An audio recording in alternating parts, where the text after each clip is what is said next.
Re-entry into the classroom after being the National Teacher of the Year during your year of recognition is a lot like when the space shuttle returns to Earth. It's very hot, it's very fast, the vehicle shakes a lot and you lose some of those clay tiles on re-entry, and hopefully the landing is smooth and everybody survives, but it's very tricky. Receiving the award from the president was the best day of my life, other than getting married and having a child, because the president and we had a chemistry unlike anything I was planning for. And I have to say, she was a little goofy when I met her.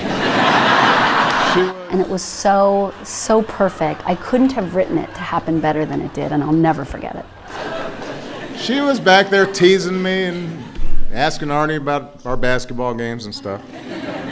You can tell she's just got a wonderful spirit. I am not the best teacher in America. There isn't one. All across this nation, there are millions of teachers who do the work that I do, and many do it better. But what I do have are the qualities that some of the best teachers have. I have an absolute passion for my work. I have a bottomless well of belief in my students and their potential.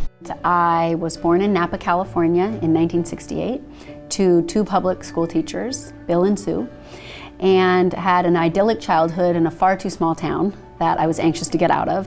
And I went off to college to study communication, and while I was at Cal Poly in San Luis Obispo, I met the man of my dreams and followed him to Los Angeles. And I worked in publishing for a while, and I kind of enjoyed it. It was the first time I really looked at a job as a career, and can I do this for the rest of my life? And is it feeding all the parts of me that need to be fed?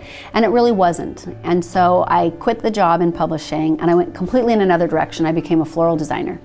And that was a whole lot of fun because I worked for a big Hollywood florist. And so we did the Oscars, we did the Emmys, I decorated the Schwarzenegger's house for Christmas. I always made $10 an hour, and nobody cared that I had a college degree, and I had to work every single weekend, and I was physically fatigued, and I thought, part of what I need in a career is being overfed, and the other parts of it aren't. Maybe at 24, I went to my husband and said, I'm not sure what I'm supposed to be when I grow up, and I've tried 2 careers and neither were the right ones. What do I do? He goes, it's so obvious to me what you're supposed to be, and I just don't know why it's taking you forever to get to it.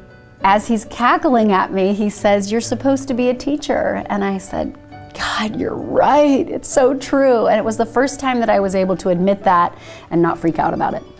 So I started the credential program at Cal State Northridge, and the minute I started, the first class, the first professor I had, the first activity I did, it was so easy and natural for me. It was just in my bloodstream and in my bones, and it just felt like I was home. And so when I graduated CSUN, I was the Student Teacher of the Year for the English department, which was a harbinger of things to come, I suppose. And I came to a job fair, and the school districts were arranged alphabetically in this common multi-purpose room. And the first one, Antelope Valley, their representative was running late, stuck in traffic. So the next table was Burbank Unified. And so I just started with the A's and the B's, and I skipped Antelope Valley because no one was there, and I sat down at the Burbank table, and the woman who is no longer head of human resources, but who was at the time, sat me down, looked at my portfolio, and in 5 minutes she said, you're mine, I want you. She refused to let me go to any other table. Next up was like Canoga Park, and she said, no, you're not going anywhere. I have a job for you. I can have you interviewing with the principal by tomorrow, and we'd like you to come work at Burroughs High School. I took 2 years off to stay at home with my son. I wanted to stay at home until my son was going off to kindergarten, but financially that didn't work out, and my husband had to shove me back to work because we were out of money. I had trained to be a high school English teacher. I had no interest in being a middle school English teacher whatsoever. I had such horrible memories of middle school. It was such an awful time, you know, for me, and I just know what a tough time that is for kids. I had no interest in returning to this jungle. So on the first day of school, I'm here in this classroom, first class of 7th graders, I'm scared to death, and within 2 minutes, I fell head over heels in love with 7th graders. I love 12-year-olds because I am 12 inside. I appreciate their sense of humor and their wacky sensibilities. I laugh at what they laugh at. I empathize with the struggle of trying to figure out who am I today and where am I going tomorrow? What does it all mean? Because you're traveling so much, you're traveling so much, and you know, luggage all looks alike. So when it's going around on that little carousel, that's your luggage. Then you'll be wearing this while you're traveling. Oh, and, yes. And then the Teacher of the Year right there. After the initial splash, my year of recognition began, and that took me to 9 countries on the globe and 30 US states. I got to meet the president, the vice president, Dr. Biden, the vice president's wife. I got to meet senators, congressmen, Bill Gates. I've been everywhere. I feel like I've met everybody.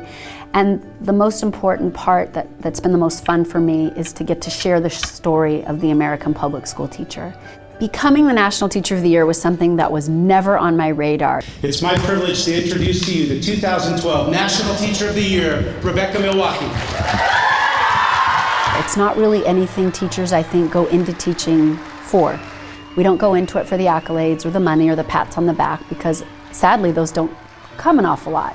So you're really in teaching for your own sense of self-worth and your own need to accomplish something on the planet. And I'm very, very proud that you would seek to honor somebody that believes in the value of public education, that believes in the value of community, that believes that you might have hard work to do, but we can laugh while we're doing it and we can have fun together.